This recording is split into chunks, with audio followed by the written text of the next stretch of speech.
27 मई साल 1997 की जल्दी सुबह जापान की तेनोहाटा एलिमेंट्री स्कूल के चपरासी को एक बहुत ही भयानक हादसे का शिकार बनना पड़ा।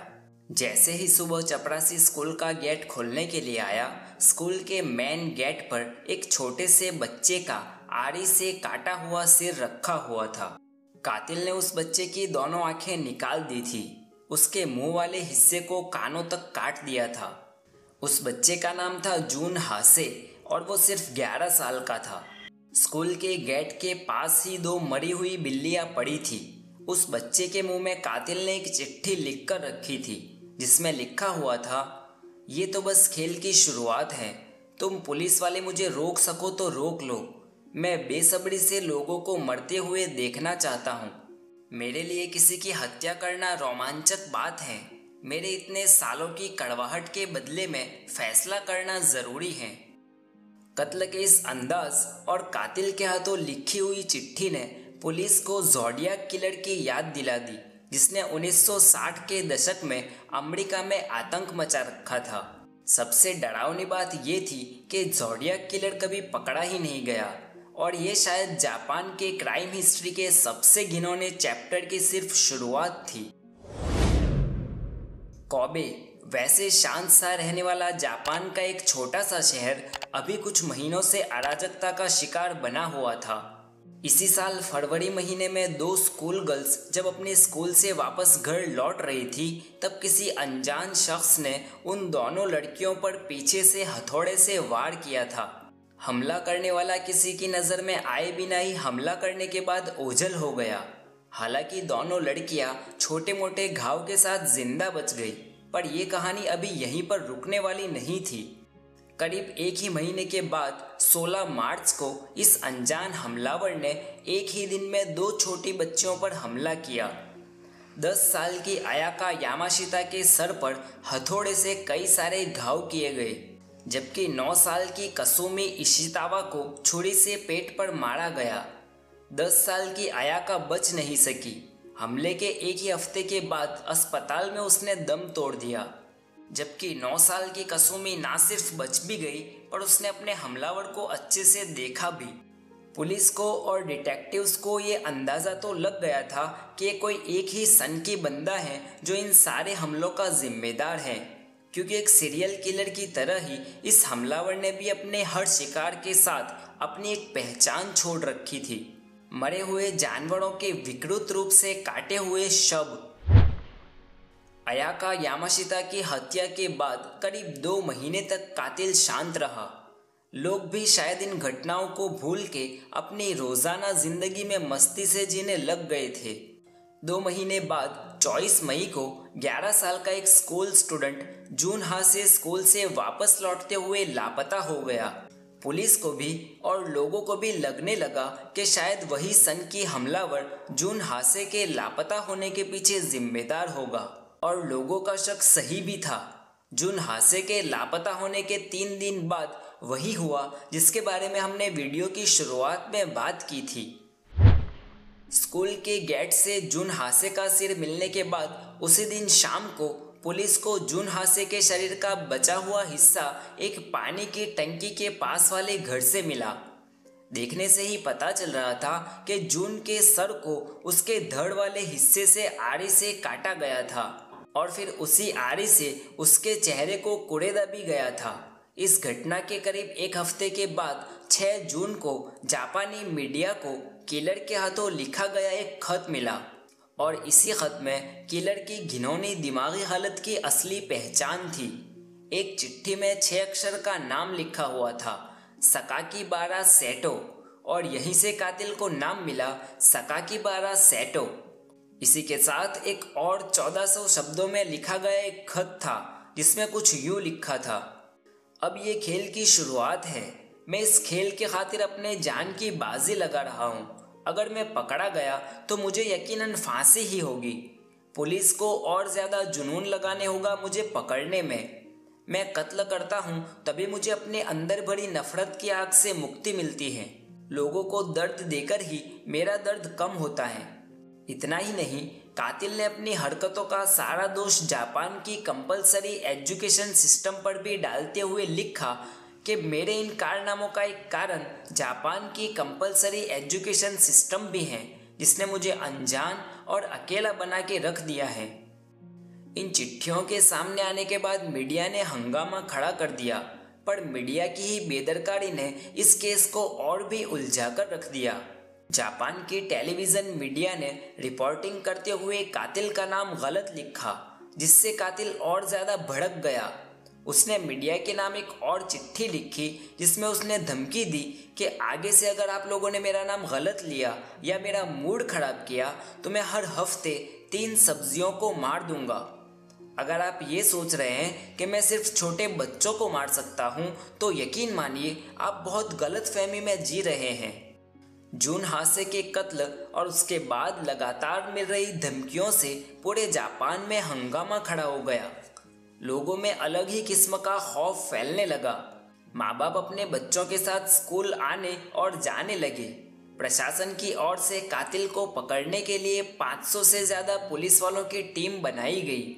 लोकल लड़कों की अलग अलग टीम अलग अलग जगह दिन रात पहरे देने लगी। सिर्फ कोबे ही नहीं, पूरा जापान अब डर के साए में जी रहा था। जून हासे का सिर मिलने के 1 महीने बाद 28 जून को कोबे पुलिस ने अपनी इन्वेस्टिगेशन और कासुमी इशितावा की मदद से एक आरोपी को अपनी हिरासत में लिया। सबसे चौंकाने वाली बात यह थी कि पुलिस ने जिसे मुजरिम के तौर पर गिरफ्तार किया था उसकी उम्र सिर्फ 14 साल थी। जापानी कानून के मुताबिक नाबालिग मुजरिम का नाम या किसी और जानकारी पब्लिक में जाहिर करना कानूनन अपराध है, इसलिए इस 14 साल के मुजरिम को बॉय ए नाम दिया गया। हालांकि एक जापानी अखबार ने कुछ सालों के बाद बॉय ए का असली नाम ढूंढ निकाला, शिनिचिरो अजुमा। अजुमा वही स्कूल में पढ़ाई करता था जहां जून हासे भी पढ़ता था और वो उसका पड़ोसी भी था। अजुमा की गिरफ्तारी ने पूरे जापान में हंगामा खड़ा कर दिया। जिस कातिल के खौफ से लोगों की नींद उड़ गई थी उसकी उम्र सिर्फ 14 साल है। ये जानकर लोग और भी ज्यादा सहम गए, पर ये तो सिर्फ शुरुआत थी। पुलिस को अजुमा के पास से अपनी लिखी हुई एक डायरी मिली और इस डायरी ने इस 14 साल के लड़के की घिनौनी मानसिकता को दुनिया के सामने खोल के रख दिया। पुलिस के इंटरोगेशन में अजुमा ने पुलिस को सारी डिटेल्स बताई कि कैसे उसने जून हासे को अपनी बातों में फंसाकर उसे पहाड़ी के ऊपर वाटर टैंक के पास ले गया, जहां टंकी के पास एक सूनी पड़ी झोंपड़ी भी थी। वहां जाकर सबसे पहले अजुमा ने जून हासे को अपने जूते की लेस से गला दबाकर मार दिया। फिर उसी झोंपड़ी में उसने जून की बॉडी को छुपा दिया। अगले दिन वो वापस अपने साथ एक आरी और पॉलीथीन बैग लेकर आया। सबसे पहले उसने उस आरी से जून हासे का सर धड़ से अलग किया। फिर अपने आप को शुद्ध करने के इरादे से उसने जून हासे के शरीर में से कुछ खून भी पिया। फिर उसने उस कटे हुए सर से जून की आंखें निकाल दी। फिर उस सर को पॉलीथीन बैग में भरकर वो अपने साथ घर ले गया। अगले दिन 27 जून की जल्दी सुबह उसने जून हासे का कटा हुआ सर स्कूल के गेट पर टांग दिया। अयाका यामाशिता पर हमला करने के दूसरे दिन अजुमा अपनी डायरी में लिखता है, इंसान कितने नाजुक होते हैं ये देखने के लिए मैंने एक पवित्र प्रयोग किया। जैसे उस लड़की ने मेरी तरफ देखा मैंने अपना हथौड़ा आगे किया। शायद मैंने उसे और मारा होगा। मैं इतना रोमांचक था कि मुझे याद भी नहीं। अयाका की मौत के दूसरे दिन अजुमा लिखता है कि आज सुबह मेरी मॉम ने मुझे बताया कि वो लड़की शायद मर गई है। मुझे नहीं लगता कि मैं कभी पकड़ा जाऊंगा। डायरी में मिले हैंड राइटिंग और कातिल के द्वारा लिखे गए खत की हैंड राइटिंग एक दूसरे से पूर्ण रूप से मैच कर रही थी। शिनिचिरो अजुमा को अयाका और जून हासे के कत्ल के जुर्म में दोषी पाया गया और उसे बाल सुधार गृह में भेज दिया गया। हालांकि अजुमा के डिफेंस लॉयर ने अजुमा को बेगुनाह साबित करने की कई कोशिश की। ये इल्ज़ाम भी लगाया कि अजुमा को ज़बरदस्ती वो गुनाह कबूल करवाया जा रहा है जो उसने कभी किया ही नहीं। वैसे भी जापान पुलिस झूठे कन्फेशन के लिए पहले से ही बदनाम है। अजुमा के वकील ने ये दलील पेश की कि पुलिस इन्वेस्टिगेशन रिपोर्ट के मुताबिक जून और अयाका का कातिल मोस्ट प्रोबेबली लेफ्ट हैंडेड होगा, जबकि अजुमा राइट हैंडेड था। इतना ही नहीं, जिस किसी ने भी मीडिया में खत लिखकर भेजे थे उसने अपने खत में बहुत ही जटिल भाषा का इस्तेमाल किया था।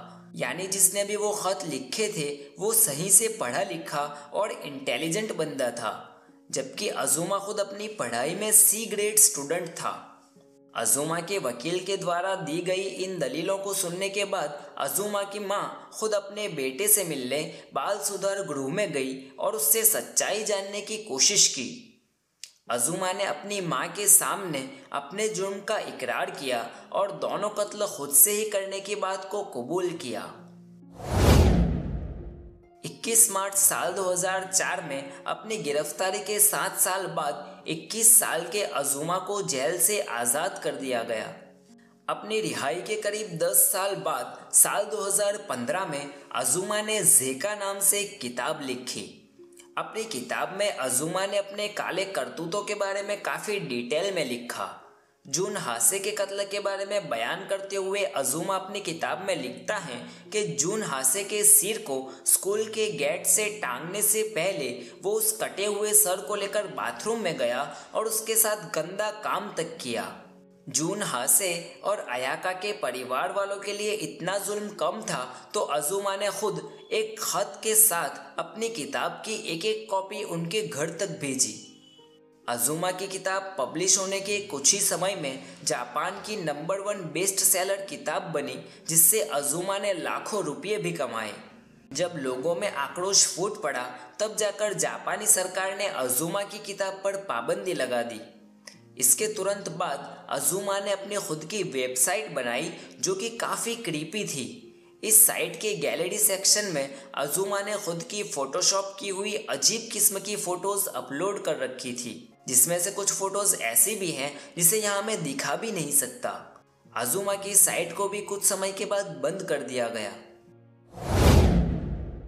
इस केस ने जापान की क्राइम हिस्ट्री को काफ़ी ज़्यादा प्रभावित किया। अजुमा की गिरफ्तारी के बाद भी लंबे अरसे तक लोगों में डर का, खौफ का माहौल बना रहा। लोगों ने इस केस को जापान का सबसे घिनौना अपराध तक बता दिया। लोगों ने ये दावा भी किया कि अजुमा ने ये अपराध जापान के एक सीरियल किलर त्सुटोमू मियाजाकी से इंस्पायर होकर किए थे। त्सुटोमू मियाजाकी के बारे में हम लोग पहले भी एक वीडियो में बात कर चुके हैं, जिसे आप इस वीडियो के बाद देख सकते हैं। इसी केस के सामने आने के बाद जापान ने अपने कुछ कानून में बदलाव भी किया। जापान में अपराधी को सज़ा देने की उम्र 16 साल से कम करके 14 साल कर दिया गया।